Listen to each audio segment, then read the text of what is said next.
So stay tuned because today we're gonna get you out of auto.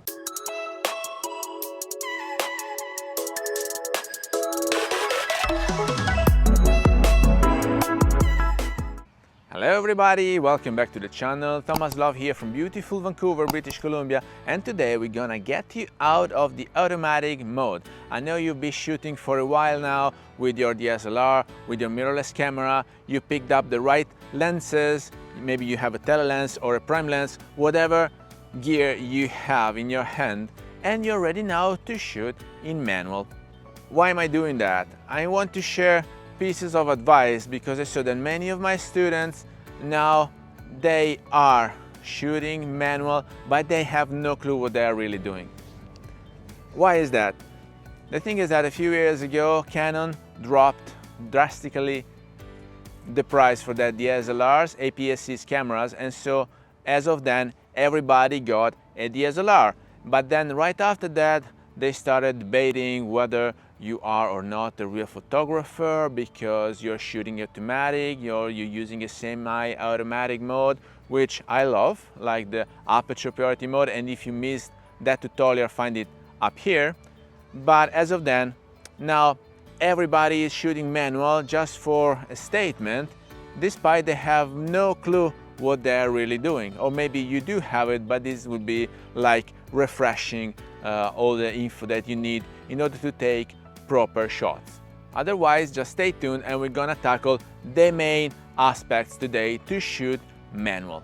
The very first thing to be said, and also the most important, is that you can take the same picture in many different modes, modalities. You can shoot wide open, or you can shoot all closed down to f/16, and this will have an impact on the shutter speed that you're using on one way, and you will have to adapt the ISO value on the other way. Now we're gonna see a few examples together where I'm taking exactly the same picture with the exact same framing, and so the composition will not vary, the framing will not vary, everything will be 28mm because that's the one lens I do have, and then we will see together changing the settings how that impacts the end result. Once you know what happens every time that you change the value of the f aperture or of the shutter speed or the ISO value, then you will be in charge and you will decide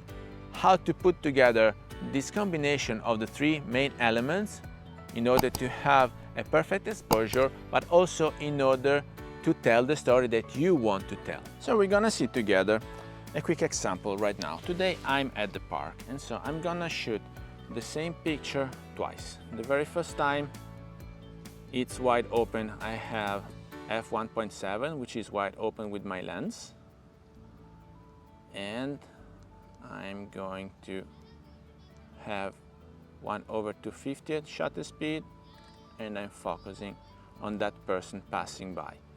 1/250 is fast enough for a person walking, but it was wide open. You will have the help right here indicating whether you are under or overexposed. And so every time you will have to follow the suggestions coming from your camera.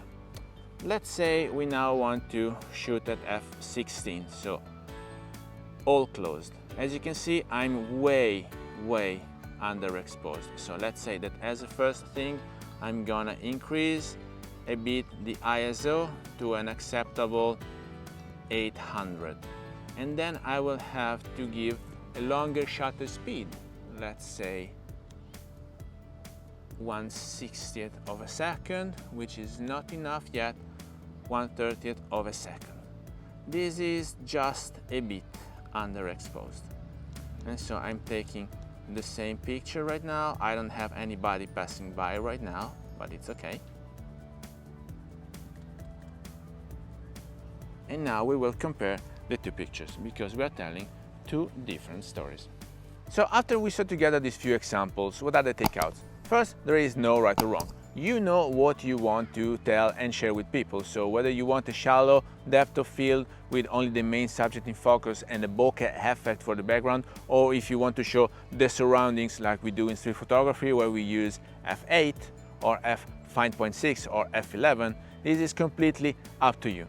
The other choice you might have is whether you want to freeze the action, meaning you have to have a very fast shutter speed or reasonably fast, or at least reasonably low if you're going down low but you don't have a tripod with you, and then you're helping yourself by boosting a bit the ISO, or if you have a tripod with you and you want to have a longer shutter speed because maybe you're shooting astrophotography or because you want to have a panning effect on a car which is passing by. Whatever is the situation that you want to portray, if you go manual, please take into consideration the depth of field, the shutter speed, and the ISO is the very last choice, and it is only helping you if you need to boost a bit the shutter speed.